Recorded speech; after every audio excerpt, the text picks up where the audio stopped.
Hi, this is Tim of the 1916 Company. Welcome and thanks for logging on. If you love these two watches, well, you better, because they're being sold exclusively as a set. One of the most enjoyable and entertaining collaborations in years. We have the 2024 Moser Cie and Studio Underdog Passion pair. 100 sets of these stainless steel watches were sold, and the watches feature a combination of colors evocative of passion fruit ice cream, and they come from brands run by real characters. This is going to be a good time. Let's take a quick look at the two watches and get a sense of what they've got to offer, because in terms of pricing and positioning, they do come from different worlds, but in terms of character, they're very much two of a kind. All right, zooming out now.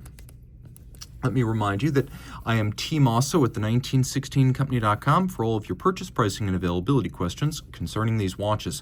So we have the Moser Cie Endeavour Perpetual Passi0n Fruit. Now this is a fun watch because it's really quite fine, and in stainless steel it's everyday durable. So we're looking at a 42mm diameter stainless steel Endeavour case. It's 13.1mm thick as I measure it, 48.5 from lug to lug, and we've got a 20mm spacing between the lugs. One of the qualities of this case is that it does have a curved and cambered case back. Not only is that notable for the cambered sapphire, but in terms of how it actually fits on the wrist, it's quite favorable. My wrist is 16 centimeters circumference. You probably would know it well if you're fans of the channel, but you can see that the way that watch does cup the wrist mitigates any fit issues. So if you're borderline to wear this, and I'd call borderline like 15 centimeters circumference, it's going to sit nice and secure. It's got a lot of character. It's not thick. At 13.1 with a concave bezel and a sloped sapphire, this will actually fit underneath dress cuffs. And in steel with bright colors, it's also casual enough that you could wear it with short sleeves and short pants. So lots of fun right here. We have a strap that's a bit more upscale than what you're going to find on the Studio Underdog, but it should be. Price point taken into account. Alligator leather, medium scale, black matte finish. We've got a sheer cut edge lacquered for refinement. You can see a monotone stitch, and then we have calfskin on the bottom. Brand new Moser factory strap. You can see the lugs are drilled fairly close to the case, so to prevent any impingement or impediment to the motion, we have this curved spring bar. And now here's something we're not used to seeing on Moser watches, a full clasp. Now in the past, they've used a single fold clasp on some models. Now we have a double deployant with twin trigger release, so it's not going to release unless you really want it to, and you depress both triggers. Made by their longtime clasp and bracelet supplier, Brogioli, right there. And then we'll take a quick look at the buckle, which features the Moser logo. So a stainless steel trigger deployant clasp. We're off to a great start. In profile, the Moser cases are always different. Highly refined, machined, and then hand finish. They're able to get these lovely sculpted concaves with mirror polish. And let me bring in a polishing cloth because I'm not doing these justice. The concaves and the textures and the contours of Moser cases are one of the reasons you buy a Moser. The hand-finished execution that gets that mirrored concave done is part of what sets them apart. Now you can also see, not only do we have this curved caseback and caseback sapphire, the case concaves, but also a bezel that's concave all the way around. It ebbs and flows, gets much broader at 6 and 12, almost like this is liquid metal that was drawn out in tension and then flash frozen. We have vertical satination at the midpoints of the case. This is the trigger for the leap year adjustment. More on that in a moment. Moser branded crown. It's sort of an inverse cone with knurling. It's sharp, crisp, and easy to use. We have purple lacquer. And then on a upward step at center, you can see we have a solid gold center dial with a hammered-like texture, and then it is a gradient fade fired enamel on top of that with several different enamel pigments used to create this fume fade from bright yellow at center to a little bit more of an orange, or one might say sort of old gold at the edge. So we have this lovely passion fruit inspired center dial. And if you're thinking sherbet in the United States, that is kind of where we find these colors on frozen treats. But officially, passion fruit ice cream for the world. This is a global product. Taking a look at the center, you can see a little nod. We have a green month adjustment to remind us that fruits often have stems. And so that is how you use the Perpetual calendar. It's an Andreas Streller designed Perpetual calendar. We have a leap year phase on the back, and you can see even that has been color keyed to match the dial with a combination of that sort of outer older gold color at the edge of the fumet, and then we have the purple, and then we have a little green index to indicate what phase of the leap year we're looking at. So right now it's indexed to the second year after the Summer Olympics. So that's where it is. It's in the second quarter of the leap year cycle. Streller correctly assumed people don't need to see the leap year every day, so when he designed this mechanism for Moser, he put it on the case back. So we have a power reserve indicator over in the corner. The watch has a 7-day manual wind twin barrel chronometric power reserve, though in fact it will run for almost 9, but ideally you would wind it once every 7 days. Now the watch does have a hacking seconds function, but it's a double pulse system. The idea being, again, Streller at work here, that you don't want to accidentally go to set the crown and pull all the way through to hacking seconds, because assuming you've set your watch to the second against a reference time, you would have then desynchronized it. So the first pull of the crown locks it in position to adjust the calendar. You cannot pull it any further. It will not hack the movement. The second pull, and it has to be a separate pull, stops the seconds hand. It's a little piece of magic there. Now, in terms of how this works, you can actually adjust the calendar forward or backwards at any time of the day safely. And so you have a very large date disk. It's actually 2 superimposed disks to get this huge date. And I can adjust it in either direction, and it will drive this little stub hand at center. So 12 hours, 12 months, that's actually how it works. This indicates the month of the year. This indicates the date. And then there, I have jumped from February to March, just like that, because now I'm pointing at 3/3 month. That's March. March 2nd is what you're looking at.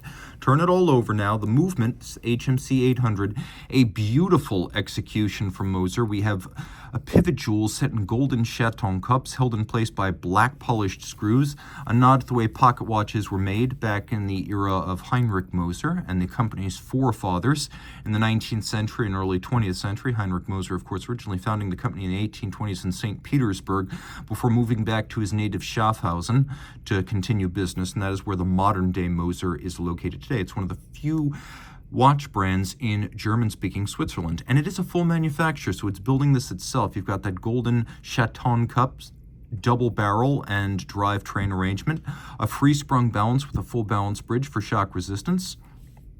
Stop everything for a second. And you can see that we have here Moser's own overcoil hairspring. So now this is an overcoil hairspring, so the watch will keep consistent time in any physical position. As they say, the hairspring breathes concentrically, so it's sort of gravity agnostic. The full bridge and the free sprung balance make for toughness, but the free sprung balance also allows for very precise setting.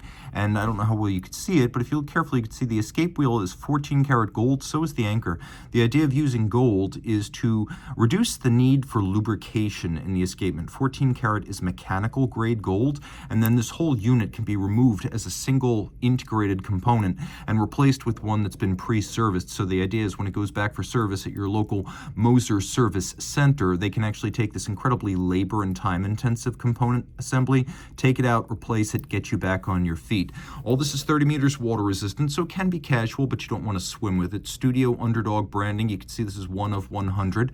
And then we've got a fairly large movement that includes Moser's double crested stripes. These are Moser stripes. We have a satinated swan snake style click spring, a polished click. We have polished screws. You can see that there is a handsome bevel on the edge of the bridges. It's mostly mechanical in its application, but nicely executed. We have snailing on the platform below the balance, and then you can see that we've also got satination on the wheels where they're visible, and then snailing on the edge of the bridges. It's a great looking movement with an 18,000 vibration per hour beat rate, and all this pivots on 32 joules. And it's got twin barrels, so not only do we get a long power reserve, but we get a nice flat torque curve. There is lots to love, and again, a little power reserve indicator over on the side. So that's what Moser has to say. Let's see what Richard and Studio Underdog have to say. Okay, so Studio Underdog has become famous for fashion-forward, candy-colored, and fruit-colored dials. And I'm not going to slight that whatsoever, only to say that this is a step up in as much as it now uses a Swiss movement. This is based on a Sellita SW510. It is a manual winding adaptation of Sellita's version of a Valjoux 7750, but upgraded in some important ways. This is, as a model, the Studio Underdog 03 series Passi0n Fruit. 38.5 millimeters in steel. It is also a 100-piece edition alongside the Moser. They're sold together and only together. 38.5 in diameter, 14.3 thick. From lug to lug tip, 44.8 millimeters. It's got a 20 millimeter spacing between the lugs. It has what's called an Epsom calfskin leather strap. And so this grain, this texture, this is actually hot stamped onto it to give it some visual action, a little bit of visual heat and nuance. So this is a hot stamped texture. You can see it's very thickly cut, lacquered sheer edge, monotone stitch on the bottom, a lovely and buttery kind of calfskin. And then you can see this is a strap of exceptional quality from the strap tailor. That's who made this. We have a pin buckle because this is Studio Underdog. They're not quite as deluxe as Moser, but we also have a very handsome sort of classical case. Whereas the dial of the watch is quite whimsical, the case is very true to history. This feels like a mid-20th century chronograph. And you can see we've got the Underdog logo on the crown, a combination of satin and polish to add a bit of nuance and expanding bevel on the edge of the lugs. You can see that the bezel is actually two different planes. It has this vertical plane and then a conical one, and a rather dramatically cambered and boxed sapphire. And it is a sapphire. You might think in this class mineral or plexi could be the choice. Well, it could be, but this is a sapphire, and they did go a little bit further on this model than on previous editions.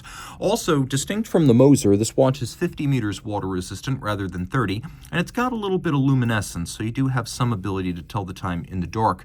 Taking a quick look, you can see as the minute rolls over here, we have those little accents of green as we had on the motor, also on the minute hand there. The Moser has these on its dial and movement, and then we have them here as well. So you can see that it's a semi-instantaneous jump. That's germane to the 7750 architectures. A mono pusher, so when you decide that you're done, you do have to reset before you restart. It's a cam oscillating pinion chronograph, so the cam action here is actually quite well tuned. You can see it's not a column wheel, but you really won't miss it because it's been well done. And then the oscillating pinion is a type of lateral clutch that has very little inherent play, and so when you press to start, it commences almost like a vertical clutch. It does not have a lot of additional play because the pinion that's driving the chronograph center wheel, it's actually so small, it just doesn't have the ability to jump or displace the seconds hand the way a big lateral clutch wheel can. And while that's not necessarily historically a super premium feature, the rediscovery of the oscillating pinion by brands like RM and Debetun and FP Journe speaks to a renewed interest in this rather fine sort of middle ground between a vertical and a lateral clutch. Now, I mentioned there are some changes compared to a 7750 here. So aside from the adaptation to work as a manual, you can see the bridge for the rotor and the winding train's been removed. But this is now a longer power reserve. It's 63 hours versus 42 for a standard 7750. You can see the little wire spring for the oscillating pinion clutch, which is right there. The cam system, 4 hertz beat rate. It does have stop seconds. It all pivots on 23 joules. And once more, this is a 50 meter water resistant watch. You can see there's a nice media blasted finish on the back. And while the movement is clearly mechanically finished, it is attractive in the ways they could make it. You can see that there's a distinction between sort of nickel anthracite tone on the remainder of the winding bridge and then a more conventional silver rhodium on the bridges and plates below. We have a type of blued screw. We also have some polished elements. It looks good, it's handsome, and it befits the price and positioning of Studio Underdog, which has never taken itself too seriously. Now, obviously, at a lower level of execution, this is not going to be enamel and hand-applied lacquer here, but we do have a lovely gradient fade dial that makes this the little brother of the Moser. A fun watch to wear. We're going to put this on the wrist now. I'm not going to let you go without a wrist shot. A lot of fun. Easier to wear, certainly, than the Moser. Although, interestingly, the Moser is actually quite a bit thinner. But across the wrist, this is a much shorter watch, whereas the Moser, I think, is for 15 centimeters circumference wrists and up. This could be worn on a wrist as small as 14. So if you're looking for a great his and hers set, or you're a dude who just likes to have a little bit of variety, or you're a woman who has a larger than average wrist to wear the Moser, but would probably be a perfect match for this, then it's also going to be a great set for you. But no matter what, you're going to have to buy them as a pair. It's like a bonded pair of dogs. They're simply inseparable, and they cannot be parted. So reach out to Team Mosso at the 1916company.com for purchase and pricing details.